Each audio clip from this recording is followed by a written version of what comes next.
టాటరా classic రెటినాలకు world class treatment ఇప్పుడు మన భీరంగూడలో American laser eye hospitals.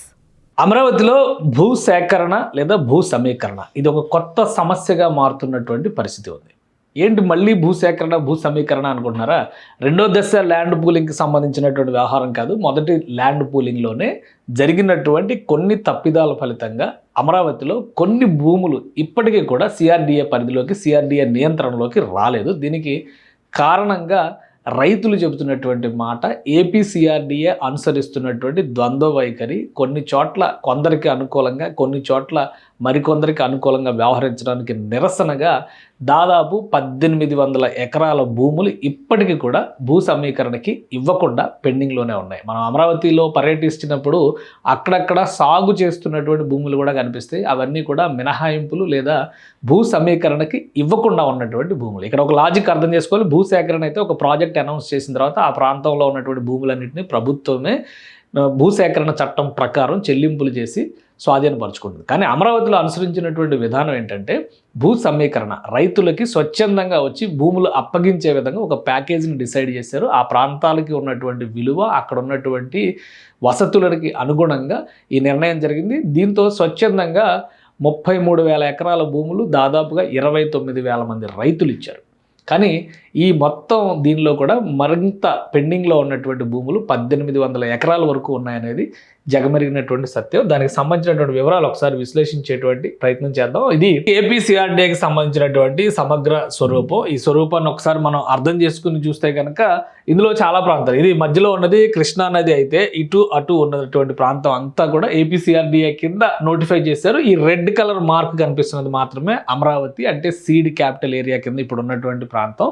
So దీనిలో జోన్లు, వీటికి సంబంధించినటువంటి విస్తరణ, వీటన్నిటిపైన మనకు క్లారిటీ ఉంది. అయితే ఇక్కడ ఒకసారి మనం ఈ డేటా ఒకసారి మనం విశ్లేషించాల్సినటువంటి అవసరం కనిపిస్తుంది. మొత్తం రాజధాని విస్తీర్ణం 8,603 చదరపు కిలోమీటర్లు కనిపిస్తుంది. అందులో కృష్ణా జిల్లాలో 30 మండలాలు, గుంటూరు జిల్లాలో 26 మండలాలకు సంబంధించినటువంటి భూములు దీనిలో ఉన్నాయి. 9 జోన్లుగా దీన్ని నోటిఫై చేశారు. మళ్ళీ జోనల్ సిస్టమ్ వేరు, అలానే సీడ్ క్యాపిటల్ ఏరియా వేరు. జోనల్ సిస్టమ్ అనేది రాజధానికి సంబంధించినటువంటిది కాదు, కానీ రాజధాని ప్రాంత అభివృద్ధి సంస్థ అంటే ఏపీ సిఆర్డీఏకి సంబంధించింది. ఇది సెంటర్లో ఉన్నది రాజధాని అయితే ఇవన్నీ కూడా జోన్స్ కింద నోటిఫై చేశారు. ఇప్పుడు ఈ రాజధాని ప్రాంతాన్ని, అంటే ఈ రాజధానిగా గుర్తించినటువంటి ఈ ప్రదేశాన్ని మళ్ళీ నగరాలుగా, నవనగరాలుగా కూడా విభజించారు. ఆ నవనగరాల స్వరూపాన్ని చూస్తే కనుక మనకి ఇక్కడ ఒక క్లారిటీ వస్తుంది. ఇవి 9 నగరాలు. అయితే ఇందులో కూడా దీనికి సంబంధించి ఒక మాస్టర్ ప్లాన్ కూడా రెడీ చేసుకుంది ఏపీ సిఆర్డీఏ. ఈ మాస్టర్ ప్లాన్ ప్రకారం మొత్తం డెవలప్మెంట్ చేయాలనేటువంటి ఆలోచన చేస్తుంది. అయితే దీనికి సంబంధించినటువంటి భూముల్లో కొన్ని ప్రాంతాల్లో 1800 ఎకరాల వరకు ఆ భూముల్ని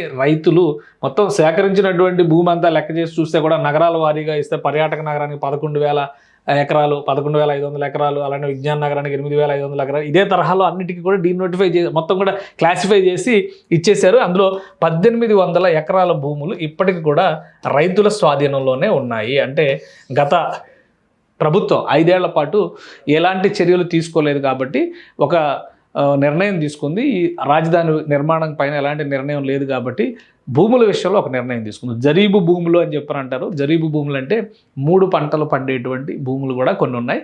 ఆ మూడు పంటలు పండేటువంటి భూములు రాజధాని నుంచి డీక్లాసిఫై చేస్తూ నిర్ణయం తీసుకుంది గత ప్రభుత్వం. దీనిపైన కూడా రైతుల నుంచి తీవ్రమైనటువంటి వ్యతిరేకత వచ్చింది.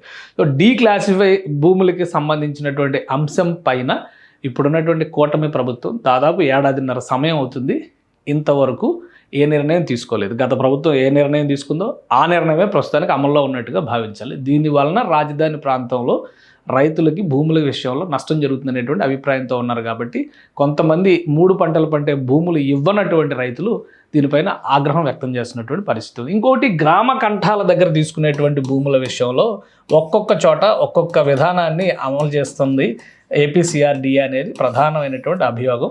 ఆ గ్రామ కంఠాల దగ్గర ఉన్నటువంటి భూములకి సంబంధించి కొన్ని చోట్ల ఎకరం వరకు, 8 ఎకరాల వరకు మినహాయింపులు ఇస్తున్నారు. కొన్ని చోట్ల సెంట్లు, 10 సెంట్లు మాత్రమే మినహాయింపులు ఇస్తున్నటువంటి పరిస్థితి. గ్రామాల వారీగా కూడా ఆ లెక్క ఉంది, కానీ అంత డీటెయిల్గా మనం విశ్లేషించాల్సిన అవసరం లేదు. కానీ ఈ 2 సమస్యలు, జరీబు భూములకు సంబంధించినటువంటి అంశం, మరోవైపు ఈ గ్రామ కంఠాల దగ్గర నిర్ణయం తీసుకోవాల్సిన విషయంలో ఏపీ సిఆర్డీ వ్యవహరిస్తున్నటువంటి విధానం, ఈ 2 కూడా వివాదాస్పదం అవుతున్నాయి.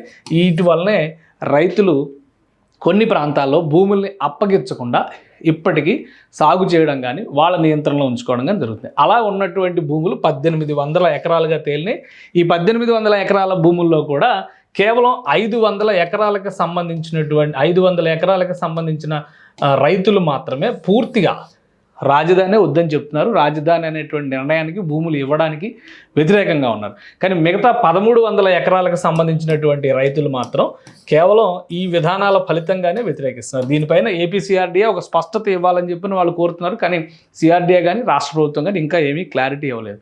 సో ఈ సమస్యని పరిష్కరిస్తే కనుక భూ సేకరణ దాకా పోకుండా 1300 ఎకరాలను భూ సమీకరణ ద్వారానే మళ్ళీ రైతులు అప్పగించడానికి రెడీగా ఉన్నారు. కేవలం 500 ఎకరాలకు చెందినటువంటి రైతులు మాత్రమే వ్యతిరేకిస్తున్నారు. వివిధ కారణాలతో రాజకీయ అంశాలు కూడా ఇందులో ఉండొచ్చు. వాటి ఫలితంగానే కొన్ని ప్రెస్టీజియస్ ప్రాజెక్ట్స్ అంటే ఈ సీడ్ యాక్సెస్ రోడ్డు లాంటి వాటి నిర్మాణాలు జాప్యం జరగడానికి, ఆ మార్గంలో వస్తున్నటువంటి భూముల్ని వేరే అంటే భూ సమీకరణకి లేదా రాజధానికి వ్యతిరేకంగా ఉన్నటువంటి వాళ్ళు భూ యజమానులుగా ఉండడం వల్ల ఆగిపోయింది. సో ఈ సమస్యను పరిష్కరించడం పైన ఇప్పుడు ఆంధ్రప్రదేశ్ ప్రభుత్వం దృష్టి పెట్టాల్సినటువంటి అవసరం ఉంది.